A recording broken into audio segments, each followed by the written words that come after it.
Bueno, bienvenidos y bienvenidas a este tercer y último bloque de la unidad 4 dedicado a democracia. Como les había anticipado, lo que vamos a hacer ahora es trabajar sobre un concepto, una definición de democracia, de las democracias reales, que acuñó Dahl. Dahl es uno de los autores, además, de lo que se conoce como la teoría pluralista de la democracia. Y la ventaja que tiene la definición de Dahl, y en este sentido es que se inventa este concepto de poliarquía, es que se trata de una definición empírica. Es una definición empírica de democracia, alude a las democracias realmente existentes. Es una definición en este sentido minimalista, procedimental, formal, institucionalista si quieren, pero tiene la ventaja, a pesar de todas las críticas que se le puede hacer, es que hay un consenso generalizado dentro de la disciplina respecto de que esta es una definición que nos permite distinguir a una democracia, a una poliarquía de cualquier otro tipo de régimen político. Si las democracias reales reúnen los requisitos de las poliarquías, es posible entonces designar a ese régimen político como una democracia, distinguiéndolo de una pseudodemocracia, de una democracia autoproclamada o de un autoritarismo disfrazado de democracia o incluso un totalitarismo que se trata de legitimar nombrándose democrático. ¿Se entiende? En este sentido es que esta definición de democracia nos permite distinguir y separar las aguas de los regímenes, de las democracias realmente existentes de los que no lo son. En este sentido es que entendemos a la democracia como un régimen político. Y cuando decimos que es un régimen político, estamos diciendo que es un conjunto de reglas que designan quién accede al poder, cómo se accede y cómo se ejerce.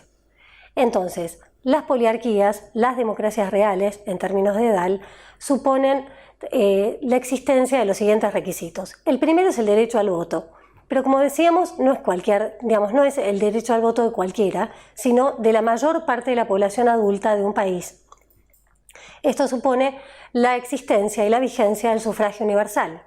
Por otro lado, otro de los requisitos fundamentales de una poliarquía es el derecho a ser elegido. No solamente tenemos derecho a votar para elegir, sino que además tenemos derecho a postularnos para ocupar cargos públicos. En elecciones que deben reunir las siguientes características. Deben ser limpias, libres, competitivas y periódicas. Si las elecciones no son limpias, esto es, son fraudulentas, no podemos hablar de poliarquías. Si las elecciones no son libres porque hay coacción a la hora de emitir el voto o votar, no podemos hablar de poliarquías. Si no hay competencia o si son semicompetitivas o si hay partidos políticos proscriptos, tampoco podemos hablar de poliarquías. Y finalmente, si solamente votásemos cuando los gobernantes se aburren de votar, tampoco podríamos hablar de poliarquías. Entonces, las características o los rasgos de las elecciones, como limpias, libres, competitivas y periódicas, son también esenciales a la hora de distinguir a un régimen político poliárquico en este caso. Obviamente la vigencia de la libertad de asociación y la libertad de expresión son vitales también en el marco de la democracia.